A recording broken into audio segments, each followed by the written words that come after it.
Welcome to Icon, everyone. My name's Dan, and I'm a pastor here, and really excited to be here with you this morning and talk with you. If you're a guest here, I just want to say this Sunday is the final week of our series that we've been doing called Pioneer, as we've been talking about kind of the church. This has been kind of an insider series. So if you're a guest here, we're so glad that you're with us this morning. I hope you can take something away today. But we're doing some kind of in-house talking to us, the family, the church here today. So if you are a guest, we'd love to have you back next week as we kick off that series, Game Day. It's going to be a lot of fun. I did hear there will be some flag football going off in one of the parts of the property after third service during the tailgating time. Wear your favorite jerseys. I can't wait to see all the Packers fans like myself here with us next week. So that'll be awesome. Or the Cowboys or whatever. But it's going to be a lot of fun. We hope to see you next week. But this week, I want to share with you kind of what's going on for us as a church. For me, this week, I sat in a coffee shop. I like to kind of prepare my talks in a coffee shop. So I sat at the Starbucks there in Kyle this week as I got ready to talk about today as we finish our series, Pioneer. You see, what this series has been is 2 weeks ago, we kicked the series off and talked about where we've come as a church. We're a church startup or a church plant that launched 5 years ago. So we celebrated our 5-year anniversary a couple of weeks ago and talked about where we've been as a church. And then last week was an incredible time that we talked about where we're going, the vision for this church, what we want to see God do in and through all of us. Because a church isn't a building, it's not me, it's not the staff, it's all of you. It's this community, it's all of us together. So if you missed last week, I'd really encourage you to go back and watch last week because it's really important to know where we're going. And then this week, the big idea was to talk about how we're going to get there. So we're saying this is the vision, here's where we're going. And then this week I sat down and I was like, I want to get the right words, the right way to communicate where we're going. And I sat down in Starbucks and I looked at my computer screen and I looked at my computer screen and I sat there for the better part of 2 hours just thinking, what do I say? Right? Like, what do I communicate on how we're going to get there? Because I'll be honest, here's what I shared last week. To accomplish everything we want to accomplish as a church, the vision that we believe that God is giving us to be a church that's for our city for generations to come, this is what it's going to take.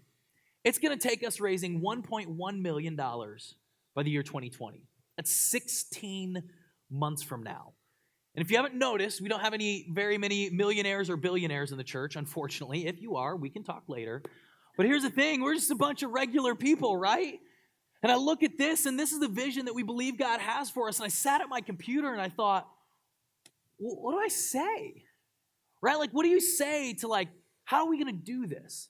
Because here's what we've done as a church. We've brought in consultants, and we've brought in really smart pastors that are further along for us. And they've looked at this, and they've gone, wow, that's a lot. Yeah, that's good luck. We're praying for you. The last thing you want a pastor or consultant to say in a moment like that is we're praying for you, right? Like, just FYI, like in normal situations, it's good. But in a situation like that, it's like, good luck. I don't know what to tell you, right? And I sat there and I honestly felt like there's this guy in Israel's history, this guy named Moses, right? He's kind of a big deal in the Bible. And there's this one moment he's leading Israel out of the promised land, and they finally get out of Egypt, and all the people are like, Moses, where are we going? He's like, time out, hold on 1 second. And he like goes up this mountain, he goes to God, and he's like, what do I tell them? How are we going to get there? Right? Like, what do I tell the people? And he sat up on this mountain, and God gave him like these stone tablets, these commands, these commandments to bring down and tell the people. And I kind of felt like that on Tuesday at Starbucks. Starbucks is not exactly Mount Sinai, but it's close enough. And I sat there and I thought, God, what do I say? Like, what do I communicate to everyone? And I felt like God was just like silent. I was like, God, not cool. Right? Sunday's coming in a few days, right? Like, I got to figure this out. I sat there, and quite honestly, I didn't feel like I got this answer. In fact, I was reminded of moments that I felt this very same feeling. You see, what I was feeling on Tuesday and what I've been feeling just kind of generally is this sense of, it's a little hard to explain. It's this anxious, confused, you know what you got to do. You know on the other side of it, you'll get there, but you don't know how you're going to get there.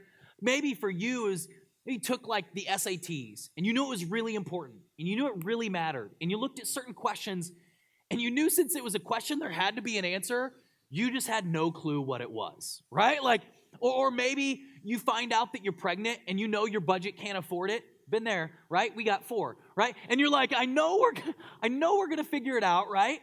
There's gonna be a way. Maybe you're starting a new business or you get laid off or whatever, and there's gotta be a solution, right? You just have no clue what it is. And you know on the other side of it, you'll figure it out, but you're not on the other side of it. And that's what I was feeling. And then what made matters worse is, for whatever reason, all these times that I've been there before started popping into my head in the past 6 years. You see, in the past 6 years, and I had no clue where I was going in my notes, and I just started typing these things down. Like different moments, I felt this very same feeling. And I came up with 6 different times that we've experienced this as a church, that I've experienced this personally, which was depressing. Because it's been 6 years since this church was an idea. So it's been like one a year at least, which is fun. And I thought, God, let's just have a few wins, you know? And this is what I came up with. In 6 years, like for me, when we moved, Kelly and I, when we moved our family here to Texas to start a church, we didn't know anyone here. We didn't know what we were doing. Our youngest daughter had a medical condition that all of our doctors were in Madison, and we're moving family down. We had to clear out like savings and retirement, and you know, our kids moved and left everything they knew to move down to this place. And, you know, I felt this same feeling. And then again, when we went to launch the church, like a year and a half later, we didn't know anything about how to start up a church. We were usually a team of people that were passionate and wanted to do it, but we didn't know what we were doing. Man, if I could go back in time, if I knew then what I know now, I would be in such a better place. We were in that place back then. We figured it out. And then this egg drop thing, if you're not from around here, we do this big community event where we take this helicopter and drop tens of thousands of eggs, and it's this huge event. Last year, we had 9,000 people from the community come out, totally free event. Costs a little bit. In fact, it costs a lot of bit. And the first time we ever did it, we didn't have the budget for it. In fact, we had to clear out the church's bank account, leveraged everything we had because we wanted to be the kind of church that served our community and loved our community with no strings attached. That's who we wanted to be. So he said, if we say this is who we want to be, then let's be that. And then when we got the contract on this building, when I signed the lease, we as a church prayed so many times. The staff and the board, there were so many moments that we put in letters of intent, we put in offers, we tried everything we knew to try and got no after no after no. In fact, there was one point that they finally told us no, and that like, hey, the answer is no, and why don't you go ahead and just move right along? Like, we don't really want you to keep calling us, sort of thing. We've got another buyer, and the answer is no. And for whatever reason, we as a church, as a team knew that God wasn't done, that there was another chapter that we were going to be here, and somehow it happened. And then last year, if you were here with us last year, we went through a really tight phase of budget. In fact, a year ago in May, we called this special all-church meeting. We all gathered here. If you were here for that, you remember we talked about how tight the finances were, and somehow God made it through. You see, we've never wanted to change the fact that we're always a church for our city, that we always continue to leverage and to give to our community and to our city. We never wanted to stop doing that. So we've always done that, but then that takes finances, that takes resources, and somehow God saw us through. And then right now with this capital campaign, it's the same feeling. So I'm sitting in Starbucks, and I'm like typing all these things out, and I see this list of 6 things, and I'm like, well, great, God. Thanks for that, you know, and I feel like I'm there now. This doesn't give me any more. And then this verse, this passage just popped into my head. And it wasn't really what I wanted to hear, but it was what I needed to hear. Have you ever been there before? Where you get the answer that you don't want, but the answer you probably need? You see, there was this pastor and this church planter back in the early church, and there was this thing that he prayed about so many times, and he wanted God to show up and to give him the answer he wanted, but God gave him a different response. And that verse popped into my head. It's found here in 2 Corinthians. Concerning this, I pleaded with the Lord 3 times that it might depart from me. And he said to me, my grace is sufficient for you. My strength is made perfect in weakness. This verse popped in my head, and I thought about when we moved down here. We didn't know what we were doing. We leveraged everything for that moment. And then when a small group of people launched this church, we had no clue what we were doing. It's like we pushed all the chips to the center and we went for it. There were times as a church that we did the first egg drop and we got into this building and we made it through last year, and somehow each time we didn't know how we were going to do it, and God's answer was, my grace is sufficient for you. That in fact, in your weakness is where I get to show off. So in light of that, Paul goes on. He says, okay, all right, God, fine. He says, therefore, most gladly I will rather boast in my infirmities, that the power of Christ may rest upon me. Therefore, I take pleasure in infirmities, in reproaches, in needs, in persecutions, in distresses for Christ's sake. For when I am weak, then I am strong. And I looked at this, and I felt like God was saying, Dan, you're right. You don't know enough. Thanks, God. Dan, you're right. You're too weak. You guys aren't going to be able to do this on your own. So as I look at that, and I realize that it's in our weakness that every time God got to show off. See, if we would have come down here with tons of money and knowing all these connections and all that, we could have looked at ourselves and said, look what we did. But because we didn't have any of that, God gets to show off. And each step along the way, you know what happened? Because I watched the previous steps, the next time I came to a mountain, I got to remind myself of what God had done in the past. And I got to say, God, you did it in the past when we were weak back then, so I believe you can do it again. So when we have consultants and pastors come in and look at that goal, $1.1 million by 2020, I say, you know what? Bring it on, right? But you're right, on our own, we can't do it. But that's when God gets to show off. You see, that's what's built my faith more than anything else. And I realized, I felt like I was at Starbucks. I was at like the summit of the mountain praying like, God, give me the answer so I can bring it down. I'll be honest, more than once, I kid you not, I like daydreamed about like a business person walking in with $1 million and like setting it on my table, right? Which I wouldn't be against, right? I'll be honest. I wouldn't be mad if you won the lotto and tithed on it. I wouldn't be mad. I'm not saying to do it. Listen, I'm not saying that. I'm just saying I wouldn't be mad, right? But I felt like God saying it's not going to happen like that. In fact, I felt like he was saying the answer isn't at the summit. The answer is actually at base camp. Go back down to the people, because that's where the miracle always happens. Every single time, the story of Icon hasn't been the story of a person. It's been the story of a group of people. It's been the story of a community of people coming together and saying, yeah, we can do this. We're going to get there. It's going to come through every single one of us. You see, God will find a way through us to accomplish his plans. It's going to come through all of our hands. It's going to come through our effort. It's going to come through every single one of us. You know how we're going to accomplish that $1.1 million? Is it's going to flow through our hands. God's going to do it through us. How's it going to happen? I got no clue. But I can stand here right now, and I'm excited to be on the other side of it and get to watch God show off through our weakness. So I'll boast in it. Absolutely. I'll be excited that, yes, it seems insurmountable, but God's going to do it. You see, it's so possible. If every single person that considered themselves a part of Icon Church, again, I'm not talking to guests here, but every person that considered that, yes, this is my church, if all of us committed and we gave $100 a month, problem solved. Done. Easy. Now, here's what you might be thinking. You might be sitting there and going, Dan, that'd be great if I could give an extra $100 a month. I just can't do that. That's fine. Because there's some people that can actually do more than that. And that's how it works. The ones that can give more, do more, and the ones that can't, we all do something. You see, it's not about equal amounts. It's about equal sacrifice. It's about every single person standing in line saying, you know what, I'll be a part of this miracle. I'll be a part of watching God do the impossible. Sign me up. And as we all do that, God will accomplish so much more than any one of us could have done on our own.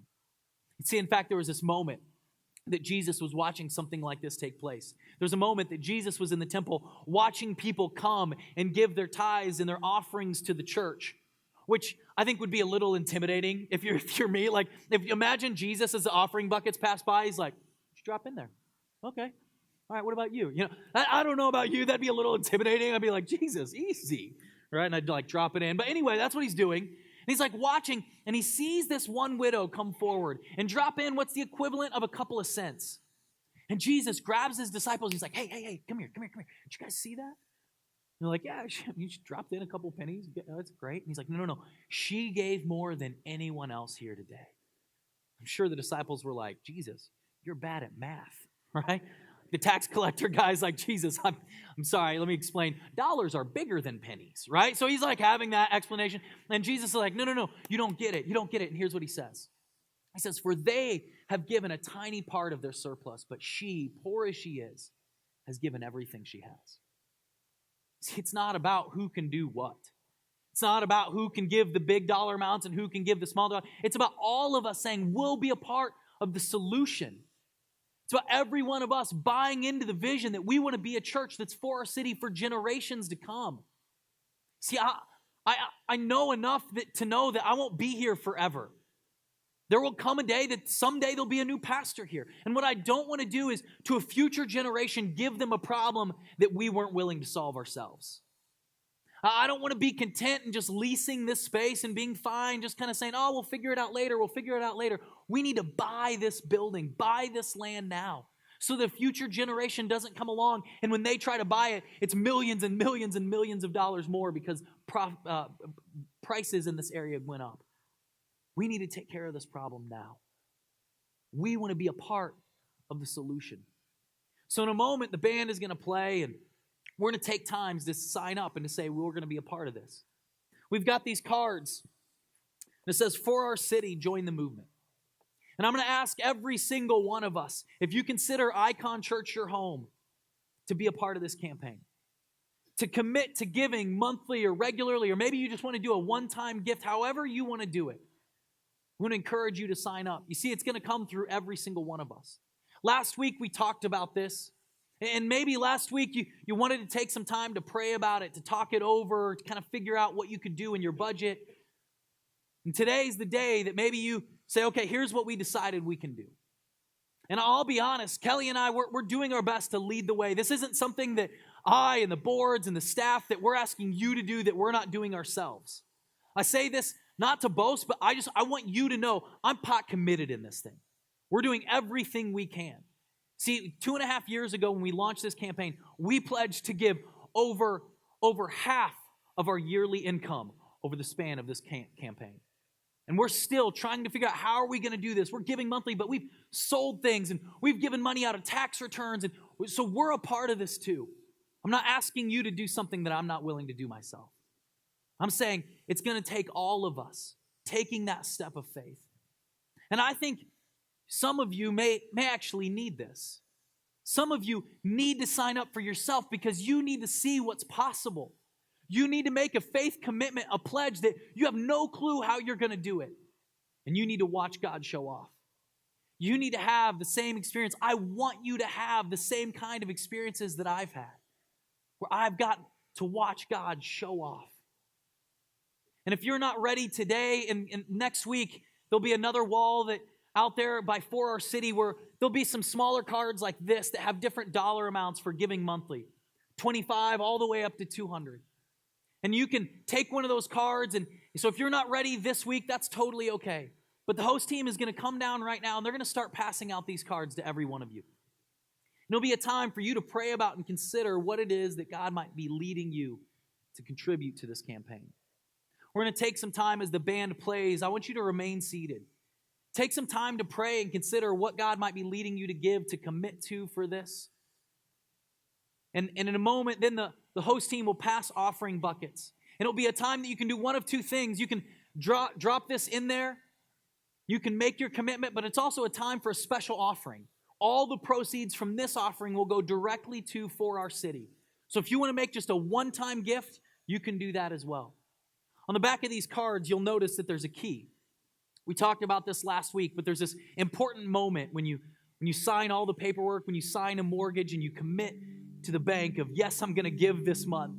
Yes, I'm going to give every single month to this. And they slide you the keys. It's a key to your new home. In the same way, when you sign up for this commitment, we want you to take that key and to hold on to it as a token, as a reminder of your commitment. As we all hold on to those keys and look to the future, and I don't know how it's going to happen. I can tell you right now, I'm excited. You see, it's going to take all of us doing some. It's going to take all doing some, 100% engagement. If you can give $10 a month, whatever it is, and if you want to make a significant contribution, and you've got some bigger questions, you want to talk to me about that, I'm willing to meet with you. You can always email the church or call into the church. On the wall out front starting next week, there'll be a card there for you if you want to make a significant contribution. And you maybe have some further questions, you'd like to talk about some things, I'd love to meet with you and talk to you about that. Lastly, if you've already made a commitment, maybe a couple of years ago, maybe last year when we talked about this, if you've made a commitment and you'd like to update your commitment, maybe you can't remember what you committed to back then and you want to make a commitment fresh now, you can fill out a card too. Drop it in the offering as it passes by. And whatever your commitment was then, we'll go with this one. I'm tempted to go with whichever one was bigger, but we'll go with this one. We'll stick with this one. You can commit whatever it is you feel like God is leading you to do. And as we all lean in, it's going to take every single one of us. And I know the goal is daunting. I know it seems scary, at least it does to me. But I've watched God get to show off 6 different times before. And I can't wait for every single one of you, even if you're thinking, Dan, you're crazy. I don't know how this is going to happen, but sure, that you'll get to see how God shows off in this. So we can be a church that's for our city. If you don't have a checkbook, you'd rather give digitally. I know most of you here give digitally. You can always give online at iconchurch.com/give. Or you can text this phone number using the keyword for our city. And when you do that, all donations go directly towards for our city. So in a moment, pray as the band plays. Consider, talk it over, then write in what you'd like your commitment to be and drop it in the offering bucket when it passes. You can also give in this offering if you want to give a one-time gift. If you'd rather commit to a one-time gift than monthly giving, that's totally fine. However you want to do it. And we'll get to watch together God show off and do what only He can do. Because it's when we're weak, He gets to show off His strength. Amen? Let's pray. God, I thank You so much for this church, for this group of people. God, this time that we can gather together and talk about what You're leading us to do. You want us to be a church that's for our city for generations to come. And to do that, we have a unique opportunity now. God, we've got to move on it. So, Lord, I pray that You would speak to every single person here. Lord, I pray that You would give eyes to see and ears to hear. God, I pray that You would give us grace and strength and confidence in this moment. Lord, and then I pray that You would enable us to do what we're committing to doing. And as we all gather around, we'll get to watch this miracle happen. So God, I thank You for the faith that's in this room. I thank You for every single person. We pray this in Your name. And everyone said, amen. Out across the hall over there, right outside those doors, on the other side of the For Our City wall, is a wall that we've kind of redesigned. And it just says, My city flourishes when. You see, we want to be reminded of why we're doing all of this. See, if you're a guest here, you might be thinking, man, they're talking about money. The point is that money enables us to serve our community. It enables us to put down roots deep here in this community, to be here for generations to come. Because we believe that God has led us to be a church, to be a community that's for our city. So often churches are known for what they're against. We as a church want to be known for what we're for. And what we're for is we want to see flourishing in our communities. We want to see flourishing in our neighborhoods. We want to see flourishing in relationships, in marriages, in the schools. We want to have that kind of impact. It's going to take us making this kind of commitment to go deep and say, we're going to be here for generations to come. So we decided we wanted that reminder in front of us of why we're doing this. It's this declaration of who we want to be. So we've got these cards, and the cards are just business-sized cards, and it says, my city flourishes when I. So we want to make this personal. What does it look like for you to create flourishing in the world? So you might write on this card, my city flourishes when I pay for a stranger's coffee. My city flourishes when I serve my neighbor. My city flourishes when I greet someone new in my neighborhood. My city flourishes when I love the unlovable. My city flourishes when I learn to forgive those that have hurt me. I love the unlovable. When maybe at your school, and you can write, my city flourishes when I invite someone to sit at my table. Someone that's alone, that I give them community. And it's this reminder of how we can create flourishing in our world. So host team's going to come down right now, and they're going to pass out these cards to you. And before we leave, we want to just take a moment to write something on this card, to make it personal. If you made a commitment, why? How do you want to see flourishing in your world? See, because we have this crazy belief that as people become more and more like Jesus, that it makes your world better while it makes the whole world better. This is what Jesus talked about when he talked about the kingdom of God coming here to earth. So many times Jesus talks about what the kingdom of heaven is like. It's the kind of world that we're to create here on earth now. So write in this card how you can see flourishing in your world.